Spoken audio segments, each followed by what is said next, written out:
No puedo creer que está en línea y está con nosotros. Marcelo, ¿cómo estás? Hola Sebastián, ¿cómo estás? Y querido, muy contento de hablar contigo. Lo que te hemos buscado, Marcelo, cuando entres al Facebook vas a ver que te mandé 900 mensajes, como quien busca un primo que quiere reencontrar en uno de esos programas. Sí, pasa que yo, el Facebook es algo Sí, que nos dimos apenas estoy cuenta. usando Está bien, haces bien, es muy y, sano. viste, sí, sí, es bastante sano. Yo me di cuenta hace un par de años cuando dejé de trabajar en un escritorio que Sí, el Facebook realmente es una herramienta para mucha gente que está sentada en un escritorio sí, trabajando. y bueno, Pues te cagás de embole, no sabes qué hacer y y empezás a tenés leer. el Facebook. Después que dejé de trabajar con un escritorio es como que mi limitación a usarlo fue bastante grande. Bien, bueno, cuando no te asustes cuando entres, pues vas a ver varios mensajes míos, pero bueno, era para esto que te estaba buscando y ver cómo andabas. Así que, bueno, me alegro que más contento con el laburo entonces. Empecemos por ahí. Sí, sí, sí, digamos, a ver, fue una transición bastante peculiar. Sí, Estuve 7 años trabajando en una multinacional de comunicación, ¿no? Trabajaba en Turner sí. y en un momento fue como, bueno, tengo la oportunidad de salir de acá y meterme por otro lado. O sea, ¿lo hago ahora o no lo hago nunca más? Esos Desde momentos de la vida entonces son tuvieron difíciles altos y esas bajos. decisiones, pero son difíciles esas decisiones, ¿eh? Cuando uno ya está como instalado, ¿no? Es difícil cambiar de laburo cuando han pasado tantos años, a pesar de que tengas quejas o no. Sí, sí, sí, sí, es dificilísimo. O sea, vos pensás que si bien estaba en un lugar que yo sentía que la verdad que no avanzaba demasiado y Sí, estaba medio estancado, ganaba bien, claro. obra social, un Sí, montón de cosas que estaban completamente dadas sí, por sí, sí, sentados, sí, me sí. daba lujos, etcétera. Entonces fue como considerar un poco eso, pero la verdad que no me arrepiento de la decisión que tomé. Hoy en día estoy haciendo cosas que no imaginaba que iría a estar haciendo, más que nada también porque, bueno, me mudé de país, un montón de otras cosas, ¿no? ¿Dónde estás A viviendo? partir de cierta edad es complicado reempezar todo y irse del país, pero la verdad que sí, no tengo quejas al ¿En respecto. qué lugar estás viviendo exactamente, Marcelo? Yo estoy en Natal, nordeste de Brasil. Ajá. ¿Y cómo perdón, te Sí. tengo que usar medio de corresponsal, ¿cómo está todo el tema? Digamos, ¿cómo está allí en comparación a Argentina, que debes hablar con tu familia, amigos, amigas? ¿Cómo está a diferencia de cómo estamos acá? ¿O está igual? Mira, es muy, muy curioso. Brasil realmente está en una situación eh, Sí, sociopolítica claro, que es algo que jamás se ha visto, por lo menos yo nunca lo he visto en mi generación. claro. Hace cosa de un par de meses, en realidad se habrán sido, qué sé yo, 3, 4 meses antes de las elecciones en la que se votó a este individuo Sí, claro. que ni siquiera voy a llamar de persona No, porque no, es no, una no, cosa no, medio sí. desagradable. Estaba hablando con una persona en Buenos Aires que había venido muchas veces a Brasil, que tenía cierto conocimiento, y me hizo un comentario que yo jamás había pensado. Me dice, boludo, ¿cómo puede ser que en el año 2018, esto fue en el 2018, ¿no? Sí, sí. Estemos hablando una vez más de un político en actividad al que podemos describir como fascista? Porque Claro, una claro, cosa es claro. hablar De de un neoliberalismo, político. de economías distintas, pero otra cosa es ya a cosas que pensamos que no se discutían más, que tiene que ver con las Que libertades no se discutía individuales, más, claro, claro, exactamente. claro, claro. Lo dijiste perfecto. Una Sí, cosa es sí, hablar sí, de sí, sí. neoliberalismo, de una cuestión económica, Claro, otra claro. cosa es hablar ya de un conservadorismo, de una derecha, hasta de una extrema derecha, pero hablar de fascismo suena una cosa casi Sí, sí, sí, sí, anacrónica, sí. ¿viste? O sea, ¿hace cuánto no se hablaba realmente de Pensábamos que algo era así? Por lo menos, una ¿no? lección aprendida, que más allá de las diferencias, exacto, de cómo encarar a nivel social, sobre todo, qué tipo de políticas sociales tener, uno decía, esto ya no se discute más. Digamos, llamo este límite, ¿no? Una cosa es ver, ¿no? Exactamente. Claro. Es como estar hablando de cosas que Sí, sí, sí, sí. ya está, o sea, no se debería estar hablando de esto, ¿no? Y como que Brasil es un país muy masivo, es muy grande, pensé que tiene más de 200 millones de habitantes, entonces es como que estas situaciones cuando se salen de control, se salen de control de forma bastante exacerbada. Y Brasil también tiene otra cosa muy curiosa, más que nunca, esto siempre pasó en general, pero ahora más que nunca es como que se ve mucho de cierta forma un paralelismo, una reflexión de lo que pasa en Estados Unidos. Es como decirte, pasa cosas muy parecidas a lo que pasa en Estados Unidos, pero extremadamente berreta y de tercer mundo, Claro, ¿entendés? claro. Y esto yo lo hablaba hace poco con un amigo argentino que vive en San Francisco y me dice, lo que me decís es terrible, porque acá las cosas también son extremadamente berretas, a pesar de que están en primer mundo, Claro. etcétera. Ujú. Entonces como que la situación en Brasil es muy curiosa, y esto de, como te decía, que es un país, que es un monstruo, que es un país muy masivo, produce algo que es muy curioso. Podemos estar en la crisis más extrema de todas, pero repito, es un país de 200 millones de habitantes, entonces de alguna manera las cosas tienen que funcionar, porque si no, se está todo el mundo muriéndose de hambre. Y el tema del hambre acá y de la pobreza no es un problema menor, pero, qué sé yo, personas que normalmente deberían estar tranquilas trabajando, no lo están, pero por otro lado se las tienen que arreglar de alguna forma u otra. Entonces uno, como que, ¿viste esa cosa de que la crisis es oportunidad y esos conceptos Sí, viejos? claro. Acá realmente de alguna forma pasa, y no lo estoy diciendo como algo positivo, ¿entendés? Es como que, bueno, hay que hacer algo, uno se las tiene que arreglar, ¿Y vos qué y estás no queda haciendo otra. puntualmente? ¿El laburo que estás haciendo, cuál es? Acá estoy trabajando en un estudio, es un estudio de grabación, originalmente era un estudio de grabación, Ujú. que ya existe hace unos 7 años, una cosa Ujú. así, y cuando empezó todo, cuando empezó la pandemia, cuando empezó se empezaron a hacer la cuarentena más estricta, este estudio ya tenía un grupo de personas trabajando, de músicos, una productora de eventos musicales más que nada. Dijeron que como que querían darle una vuelta, un poco reinventar, ¿no? El estudio, querían empezarse a meter un poco más con lo audiovisual, etcétera.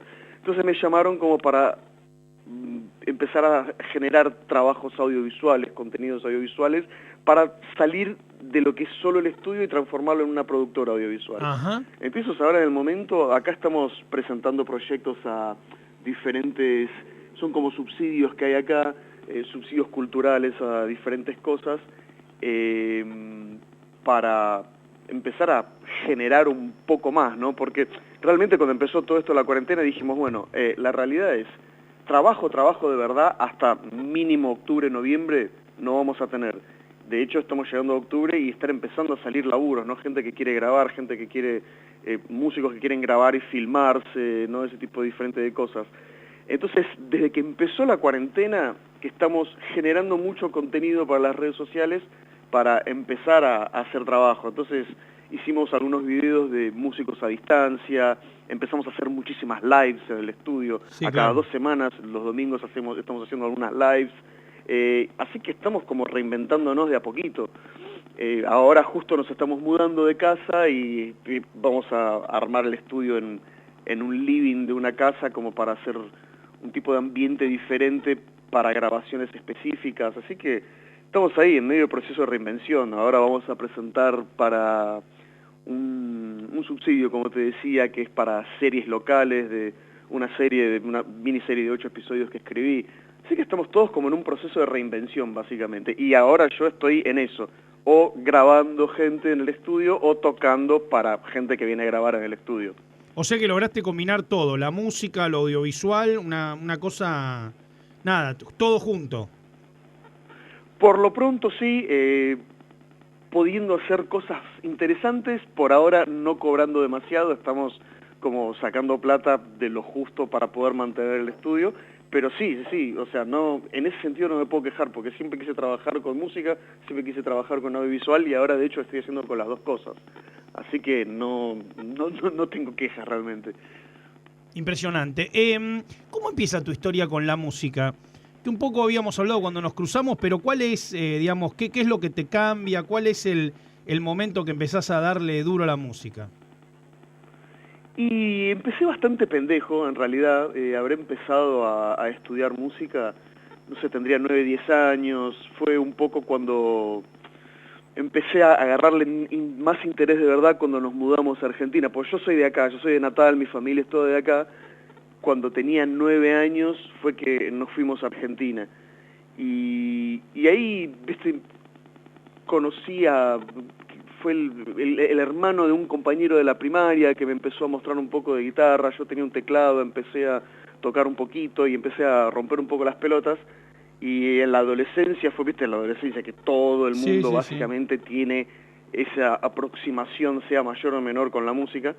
Y ahí empecé a tocar y siempre con un amigo jodíamos, decíamos, che, ¿te diste cuenta que en la adolescencia tocábamos en skate y éramos unos giles y empezamos a tocar la guitarra y las chicas nos empezaron a dar pelota. Así que empezamos a tocar la guitarra, las chicas nos empezaron a dar pelota y ahí, bueno, fui generando ya un vínculo muy grande con la música. Empecé a estudiar diferentes instrumentos, diferentes géneros, a armar diferentes bandas y no paré nunca más. Y el instrumento que elegiste, digamos, o sos una especie de multiinstrumentista, ¿a qué se debió? ¿Cómo te especializaste en un instrumento? Eso fueron cosas que se fueron dando. O sea, tocaba la guitarra, básicamente mucho la guitarra de la adolescencia, y en un momento un amigo dejó su bajo en mi casa porque dejó de estudiar, así que empecé a tocar el bajo, y a eso de los 19 creo que fue, con unos amigos de la adolescencia, ¿no? Ya que estábamos armando una banda, y de repente el que tocaba el bajo se fue, yo agarré el bajo, empecé a tocar de verdad, lo empecé a estudiar, y fue ahí que me quedé. Después sí, empecé siempre a tantear y estudiar algunos otros instrumentos. Estudié un tiempo saxo tenor, bueno, teclado es un instrumento que siempre lo tuve presente más que nada por composición, pero mi instrumento de verdad es el bajo. O sea, es el instrumento que más me gusta tocar, ¿Y ¿no? qué bajista te enamoró del bajo? Para decirlo de algún modo cliché. Y cuando era pibe, que descubrí que el bajo no era solo un instrumento de base, porque pendejo escuchaba mucho rock alternativo, metal y muchas cosas, sí, claro, donde el bajo acompañaba, ¿no? Por más que en los años 90 teníamos muchas bandas de rock de buenos bajistas, cuando realmente descubrí que el bajo podía ser una cosa completamente diferente, fue la primera vez que me hicieron escuchar a Jaco y dije, bueno, pará, pero ¿qué es esto? Claro. yo no sabía que se podía hacer esto con este instrumento, nunca nadie me lo había contado. Y de ahí, bueno, fue que empecé a irme a la mierda, pero realmente fue, si no me equivoco, a los 15 años que descubrí a Mr. Bungle, y ahí empecé a seguir ese bajista masivo y monstruoso que es Trevor Dunn, que es un tipo que tiene una capacidad, sí. Una amplitud muy grande de versatilidad musical. El tipo lo pones para que tocar, no sé, grindcore y toca, lo pones para tocar jazz newyorkino con John Zorn y esa gama de músicos de jazz avant-garde que hay en Nueva York, y el tipo tiene una capacidad muy fina, es un contrabajista de la puta madre. Entonces fue como también un tipo que me hizo dar cuenta que el límite que uno tiene para no solo escuchar, sino como para tocar, ejecutar y componer música, solo depende de tu creatividad. Están por sacar un disco nuevo, supuestamente en la página oficial habían mencionado algo. Mr. Bungle parece que vuelve, ¿no? Sí, no, ya volvieron en realidad. Se juntaron a fines de año pasado, si no me equivoco, mitad de año pasado. Pasa que, como siempre, fue una banda muy empujadora de límites, y para principios de los años 2000, después que se separaron, creo que fue justamente Trevor Dunn, el bajista, que le preguntaron, ¿no?, si Bungle se reuniría, y el tipo dijo, mira, a mí me gustaría que la banda se reúna, algo así más o menos. Me gustaría que la banda se reúna, pero no para tocar nuestros temas que ya tenemos. Tocaría algo completamente diferente. Claro. Y ahora se reunieron los tres originales, ¿no? Mike Patton, él y Trace Pruvance, el increíble guitarrista. Y se juntaron a Dave Lombardo de Slayer y Scott Ian de Anthrax, pero para grabar, digamos, están grabando ahora la versión en disco de su primer demo allá por el 84, que era grindcore death metal. Así que ahora están sacando esto. De hecho, semana pasada creo que salió un videoclip de un tema nuevo viejo, ¿no? Porque es de su demo de la adolescencia que le están haciendo de vuelta. De los tres discos tradicionales de Mr. Bungle, ¿cuál es el que más te gusta, el tuyo? Digo, por ahí me decís los tres, pero por ahí tenés debilidad por alguno en particular. Sí, es complicado, porque son tres discos notablemente diferentes y son característicamente, o sea, si vos lo escuchás y prestás atención, decís, esto por más que sea completamente diferente, es la misma banda, y se nota que es claro, una misma personalidad y tres propuestas, y una búsqueda constante. Claro. Es como... Yo le tengo un cariño especial muy grande al primero porque fue el disco que me introdujo a la banda. Pero Disco Volante tiene el segundo, ¿no? Tiene una capacidad experimental muy avanzada a su época, que de hecho jamás escuché a nadie hacer algo. La única comparación que encuentro para Disco Volante, que no tuvo el mismo éxito no comercial, pero sí que lo encuentro como una búsqueda similar a nivel experimental, es el tercer disco de Zappa, creo, We're Only In It For The Money, Sí, que tiene esa parodia a la tapa de Sgt. Pepper's, que es una claro. gran parodia del hipismo, ¿no? Ese disco también me parece fascinante por las búsquedas que hace, pero el tercero, California, también es un disco que, de vuelta, me demostró que a la hora de ejecutar tu propia música, tu límite es tu creatividad. O sea, si no sos un tipo creativo, puedes hacer una cosa muy buena, pero que siempre va a tener ciertas tonalidades y las gamas siempre van a ser más o menos las mismas. Ya si sos un oído, cabeza inquieta, vas a pasar por 1.000.000 de diferentes tipos de estados de ánimo dentro de un mismo disco. Y California fue un disco que me hizo notar claramente que tus limitaciones están en tu creatividad. Y más o menos creatividad no es necesariamente, creo yo, ¿no? Un elogio o un insulto. Vos podés ser muy creativo y no necesariamente hacer cosas interesantes. Pero bueno, es como un camino a seguir. Si tenés muchas ideas en la cabeza y las querés volcar todas, ¿qué te impide? Tu creatividad nada más.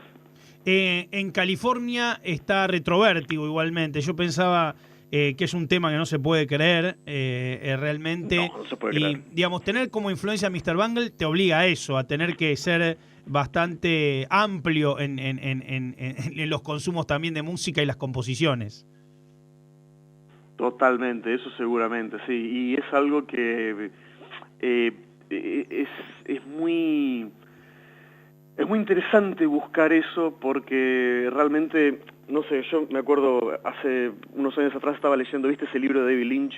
Sí, el Catch pez the Big dorado. Fish, creo Sí, que se claro, atrapa claro. el pez dorado, ¿no? Sí, sí, atrapar el pez dorado, sí.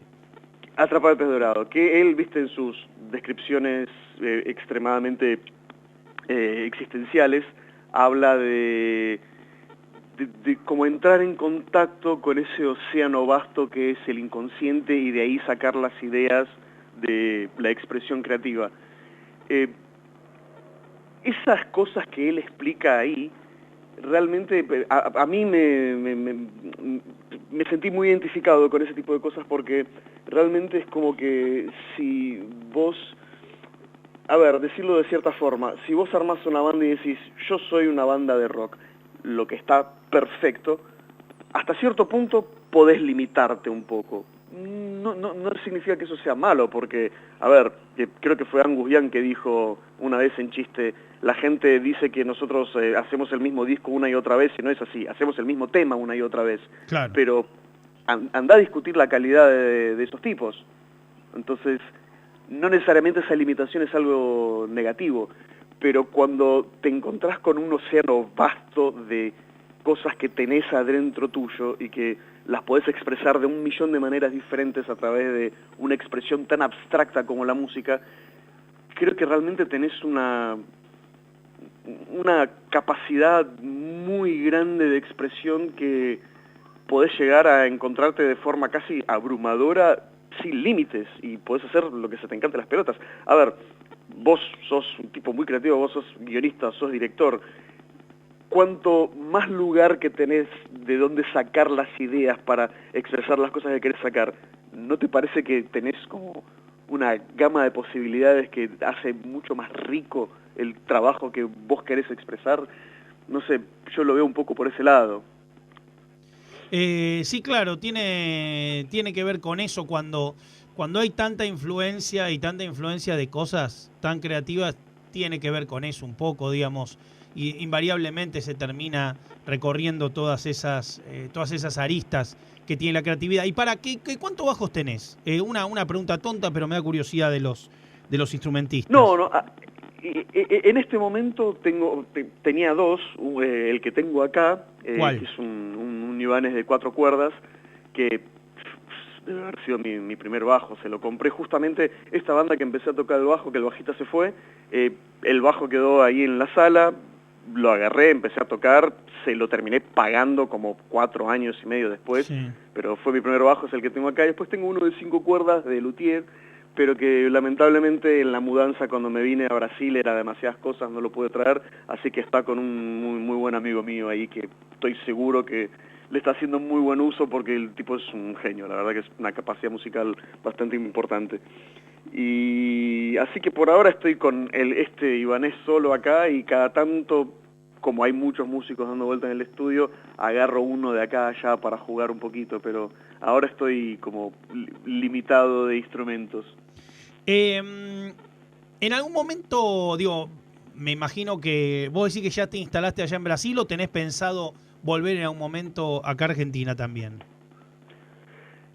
Volver a visitar, a estar un poco, a agarrar las cosas, o sea, yo tengo casi una vida entera en Argentina, es algo que no lo descartás de un día hacia el otro. La decisión de irme fue por varias razones. Estaba, bueno, con eso del cambio de trabajo, de dejar de trabajar en relación de dependencia, justo pasó en ese cambio de gobierno que hubo y la cultura, no, principalmente el ambiente audiovisual, realmente se vio muy afectado. Entonces, en mis últimos 2 años ahí fueron medio complicados a nivel trabajo. Ya hacía muchos años estaba lejos de mi familia, a ver, los veía prácticamente una vez por año, pero no, mis viejos se iban poniendo más grandes, yo quería estar más cerca. Entonces la decisión de volver realmente fue como, no, me voy y me voy, o sea, no me voy a ir a medias después de estar 27 años en un país, de haberme formado, porque yo me formé en Argentina, terminé el colegio en Argentina, hice mis estudios universitarios en Argentina, todo lo hice ahí en primer lugar. Entonces no fue una decisión que tomé fácil, de manera fácil, claro, pero la necesitaba tomar. Y después hubieron otras circunstancias, yo decidí volver, estuve acá 3 meses trabajando, me volví a Buenos Aires ya decidido que me volvía para acá en 6 meses, como que volví para arreglar mis cosas y volverme. En ese periodo falleció mi viejo, entonces es como que mi vuelta acá fue un poco más, fue de un peso emocional un poco más grande. Y ganas de volver a Buenos Aires.